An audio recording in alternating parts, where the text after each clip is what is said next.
Welcome to another Mapping It Out Wednesdays. And this Wednesday, I'm so excited. I have my partner in crime back. She was a little bit under the weather. So now we're live again, and Akila is back. And I'm so excited because we're going to learn about motivation and trust. Akila, how are you? How are you feeling? I am feeling wonderful. It's good to be back. I call it being back from zombie land. It's funny because the weather has been rainy and hot in some areas. And then there's been flood warnings. So I feel like zombie is an appropriate. Ah, no, it is good to be back, and I'm feeling terrific and more than ready to go. Oh, good. I'm excited. Oh, So let's did I tell you? Sorry. One no. of the things I'm really proud about, I finished my last assignment, and my capstone will be done on the 21st of August. And then I will be a graduate. I'll have my certification in generative AI for business growth and a competitive edge. I'm so Yay! excited about that. That has been so for those of you that are unaware, Akila has been working on this for a bit, and I'm really excited because in the coming series, we're going to really be talking about just that topic, which is AI and also AI and motivation. So really excited, and we're going to have the latest information because she'll be fresh off her capstone when we do this. So that's super exciting as well. And in this, you have to be fresh all the time because, oh my God, things are changing fast. Yes, Yeah. they really are. They really are changing fast. So I think this really sets us up, honestly, for a really great conversation around motivation and trust, because understanding trust will be a great lead-in for us when we start talking about artificial intelligence. Oh, absolutely. So I love that we're doing it this way. So let's just jump right in. So just to sort of set the stage, as they say, what is your definition of trust? I was going to ask you that first. I beat you to it. Nice. Yes, you did. Ah, trust is, oh, it's not nearly really a definition, but for me, trust is the cornerstone of any relationship. No relationship works without trust, even if it's between parent and child, friends and friends. Without trust, there is nothing. You don't have to respect somebody to trust them. You don't have to love somebody to trust them. Trust is just something that we feel, and it's because the other person or the company or whoever is giving you a sense of security that what you're hearing is the truth. And they are not only saying things, they are walking the talk. And that to me is the essence of trust. What about you? So it's interesting that you talked about not having to love someone to trust them. I equate trust and faith. If I have faith in someone and a belief in what they're saying, that they will be honest with me Mm-hmm. and truthful in their words and deeds and actions, then I can trust them. And I think because I'm a natural quick start, so for those of you that aren't not familiar with that term, it comes from Kolbe, the Kolbe assessment. And quick start speaks to someone that can process information really quickly and make a decision really quickly and sort of jump in to the deep end really quickly. And I think we probably share that, you and I. Yep. And so as a quick start, though, I will say that I'm not a quick start when it comes to trust. I am more of I need to get to know someone and see them and see their behavior to trust them. I am a quick start when it comes to either liking or disliking someone, but not when it comes to trust. I think for me, trust is built over I wouldn't say a period of time, because there are people that I haven't known for a very long time that I trust much more than people that I've known a lifetime. But I think, but I'm not quick to trust. Trust for me is about faith. Well, that's interesting because for me, I trust. But when I start off people, I'll start them at this level. I'm Mm. going to give you my trust, and it's up to you to make that trust go away or elevate it. So I Mhm. start at an average level. At an average level. Yeah. And then your actions and words and deeds will determine where it goes from there. Yeah. I will say, talking about that though, I will say that I automatically, when I meet people, I immediately assume that they have positive intentions. So I may not necessarily say I trust them, like to be able to use those words, but I assume positive intent. Intentions, So I yes. think that's very similar to what you're saying about a baseline. So I think Yeah. I do have a baseline, but I wouldn't necessarily say that I'm quick to trust. I'm quick to do a lot of things, but Well, trust takes. as a growth cluster person, Mhm. if you don't have um, if you don't have a relationship or an achievement bar in your growth class, for people who are the pure growth, the three, they tend to trust more quickly. For people who have got the achievement or the relationship, the achievement would tend to trust prudently. You've got to give them something first. Yeah. The achievement or the relationship, they are slow trusters.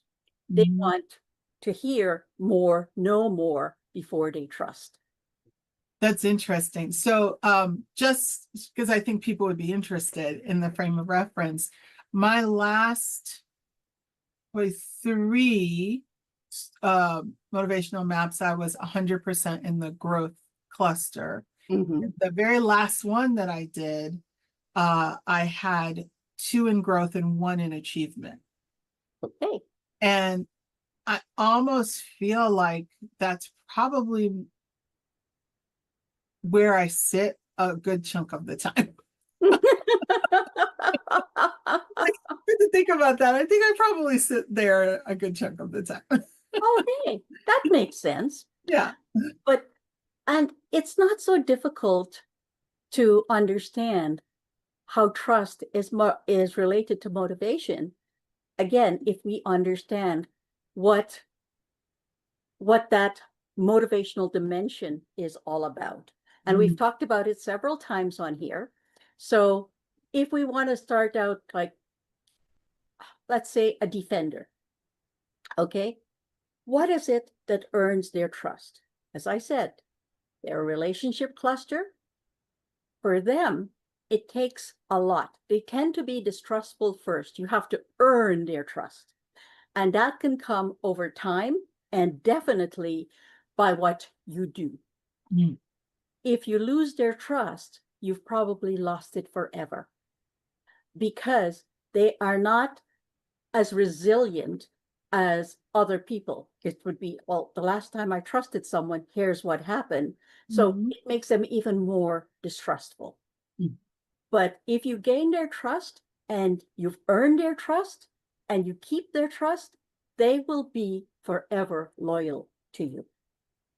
That makes so much sense Yeah. for a defender. Knowing what we know about defenders, that makes so much sense. And if anybody's questioning defender, go back to the video that we did on the different clusters, and it would be in the relationship video. You'll hear about defenders. I love that. I think that that's really, it makes sense. It ties in really beautifully, especially when you think about just the rate of change Mm-hmm. and the rate of risk. Absolutely. Because there's risk in trust, I think. There's definite risk in trust Yeah. because trust is so precious. You know, it is an emotional response. And once your emotion is, it's almost like a broken heart. When you stop trusting somebody, it is such, it's a visceral emotion. Yeah. and you blame yourself. I was a fool to trust them, blah, blah, blah, blah. But whatever it is, you take it upon yourself. So it is very risky. Hmm. Yeah, that makes perfect sense. So I love the example of the defender. So now what about, for example, a friend? I'm curious about that because I feel like, so my assumption, I'm going to start off there. My assumption with a friend is that even though they're in the relationship, that I would have assumed a friend it would be faster for them to trust. But as I reflect upon it, I do recognize that the rate of change and the rate of risk is lower for a friend because Yes, of the need of belonging. that's right. And that's where their trust is based on, is if you let them down, because belonging is so important to them.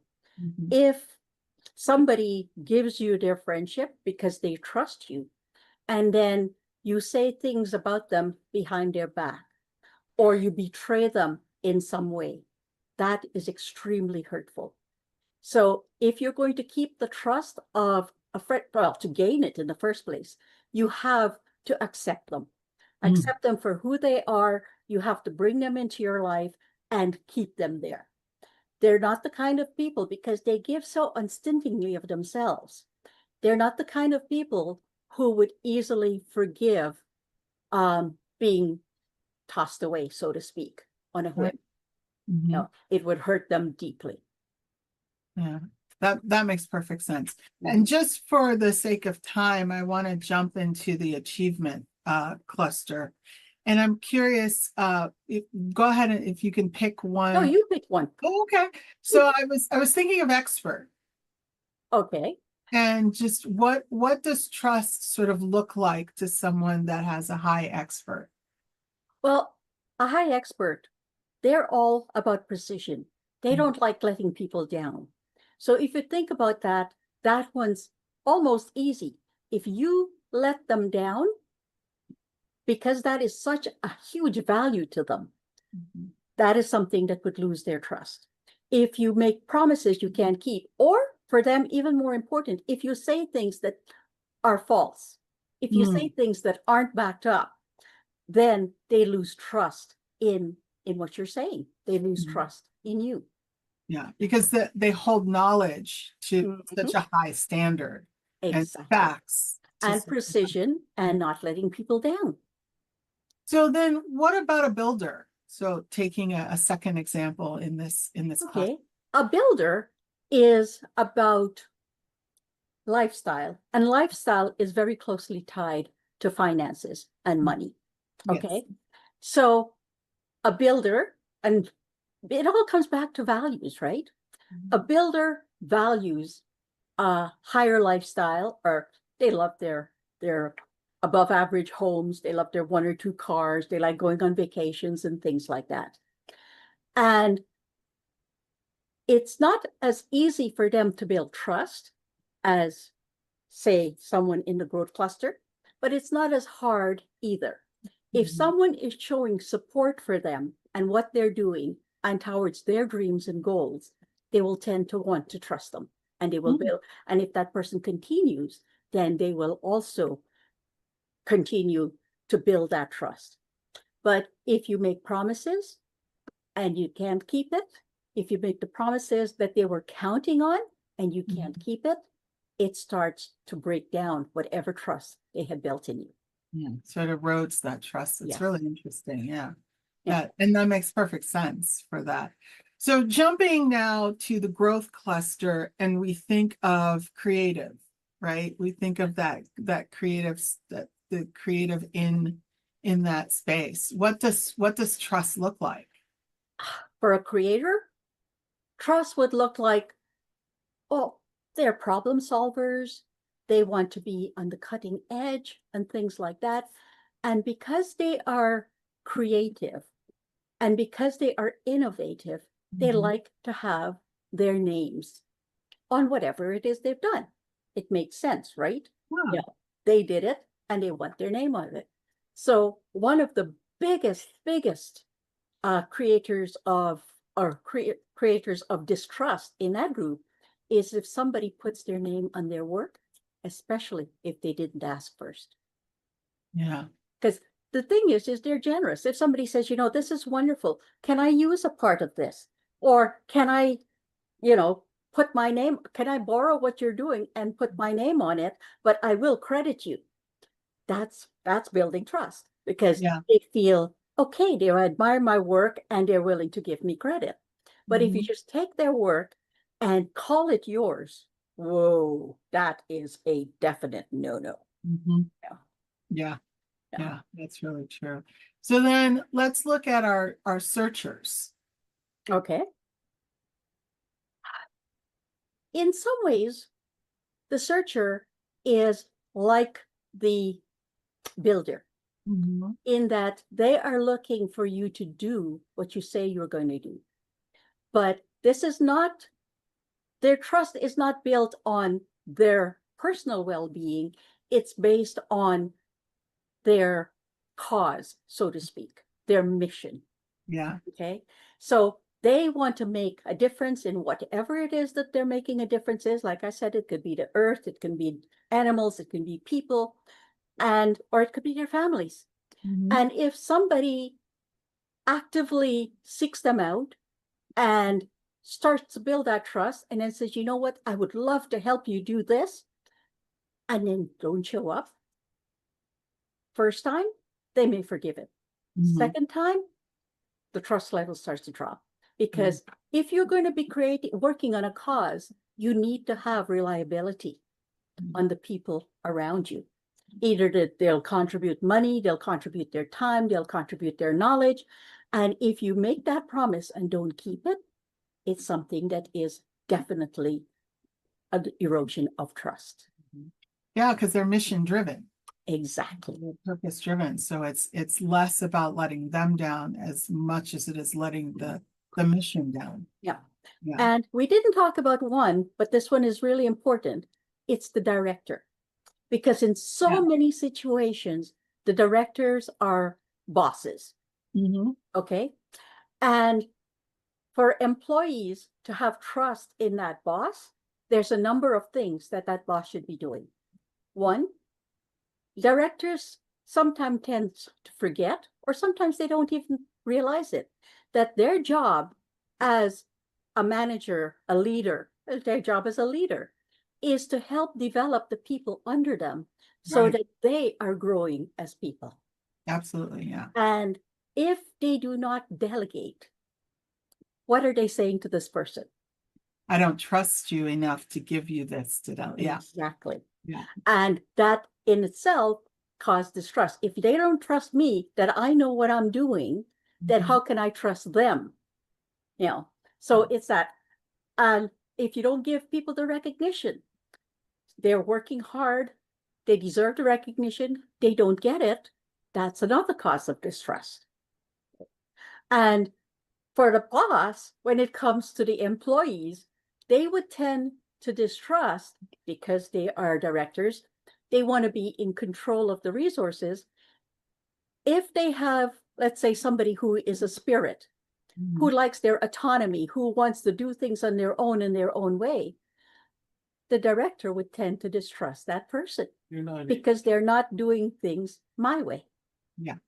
Okay. Yeah, and it's interesting that you say that because if you think about in the workplace, someone who is very independent and who has that spirit as Mhm. their highest motivator, not only do they, not only, so to speak, are feelings hurt because they feel like their independence is being taken away from them because someone is controlling, and that's where we can tend to get conflict because we don't understand each other's motivators. So if Mhm. you are a director where it's difficult to give up control, that's not about not trusting, that's more about the need to control the situation, whereas that spirit is going to view that as a lack of trust because they have a deep need for autonomy. And so Yeah.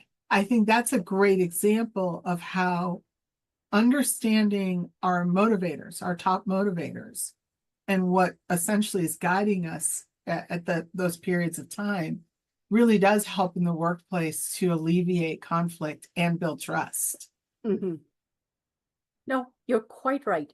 And it's fascinating. And of course, we've just touched the first layer of this Yeah, because it yeah. can go so much deeper than this. And I love discussing this in a group because Mhm. everybody has, if you've got a group and it's a variety of motivators in there, it sparks amazing conversations.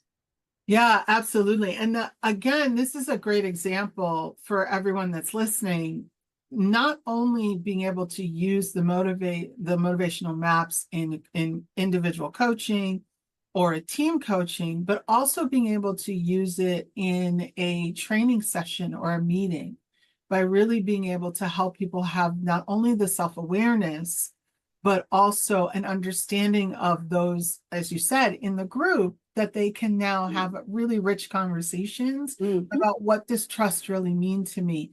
And now having the language of maps, being able to have that self-awareness to be able to explain why a certain action may feel like it's distrust when in actuality it really is more about my core values and beliefs Yes. as opposed to a lack of trust. Exactly. And those conversations are so important because whenever we make things up in our mind, like Mhm. we feel it's distrust, it becomes our truth, Yes, that even though perception is it's false. reality. Yeah, Yes.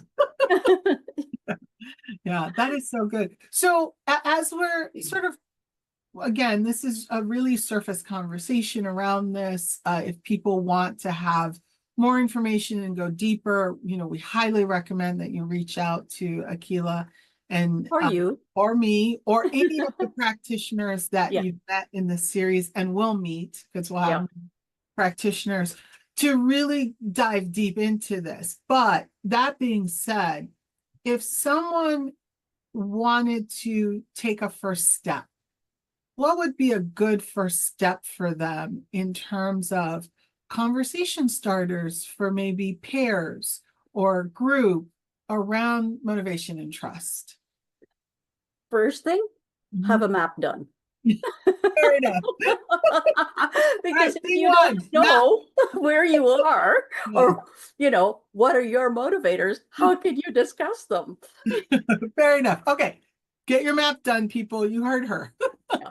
And Okay. actually, one of the funniest things I've done is I take the 9 motivators of work Mhm. and you give it to 2 people. They could be partners, they could be anything. And you say to one, I'd like you to just circle what you believe is this person, the other person's top 3 motivators and their last, and you Mhm. ask the other person to do it.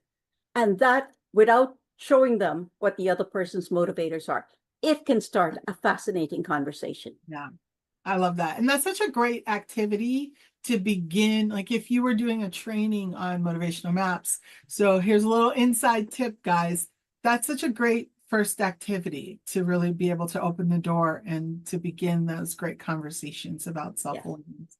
I love that. So with the little bit of time that we have left, what would be a final thought for you, Akila, along motivational maps and trust? Well, you know what? Trust is such an integral part of our lives. Mhm. And the other thing is that motivation map is not something that's out there or just within us. Motivation map is woven through the fabric of our lives, our past, our present, our future. And nowadays, with things changing so fast, to me, it becomes even more important to hold on to who you are, and be who you are. So when it comes to motivation and motivational maps, I cannot stress enough that now is the time. Mhm. Yeah.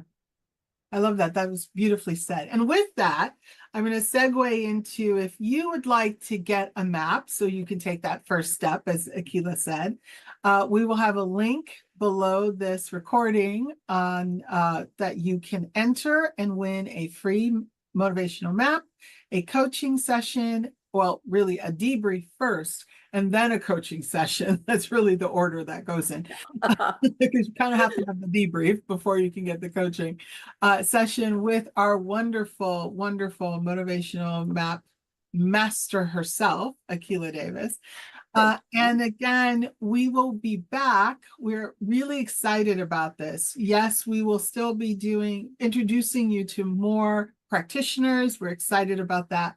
But we're going to be back with a really cool series around AI and motivational maps and really understanding how you can use it in the workplace. I'm really excited about this conversation.